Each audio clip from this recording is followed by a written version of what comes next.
ওই যে বলে না, শখের তোলা ৮০ টাকা। হ্যাঁ, তাই তো সেই শখের টানেই কেউ নিজের গাড়িকে মুড়িয়ে ফেলে স্বর্ণ দিয়ে, কেউ আবার ঝুঁকি নিয়ে করে বসে অবিশ্বাস্য সব কাজ।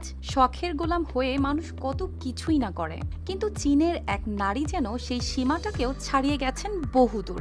তিনি নিজের পোষা প্রাণীকেই ভর্তি করিয়েছেন স্কুলে, তাও আবার প্রায় ২ লাখ টাকা খরচ করে।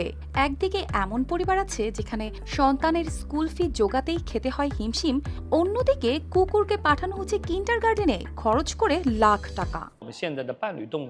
চীনের তালতাও নিজের ৬ মাস বয়সী সামোয়েড কুকুরটিকে ভর্তি করিয়েছেন একটি বিশেষ ডগ কিন্ডারগার্টেনে। ব্যস্ত কাজের জীবনের কারণে পোষ্যের সঙ্গে সময় কাটানো হয়ে ওঠে না, এই বাস্তবতা থেকেই এমন সিদ্ধান্ত তার। এই স্কুলে কুকুরদের শুধু রাখা হয় না, তাদের বোঝারও চেষ্টা করা হয় ব্যক্তিত্ব পরীক্ষা। মানে কুকুরটির স্বভাব আচরণ কেমন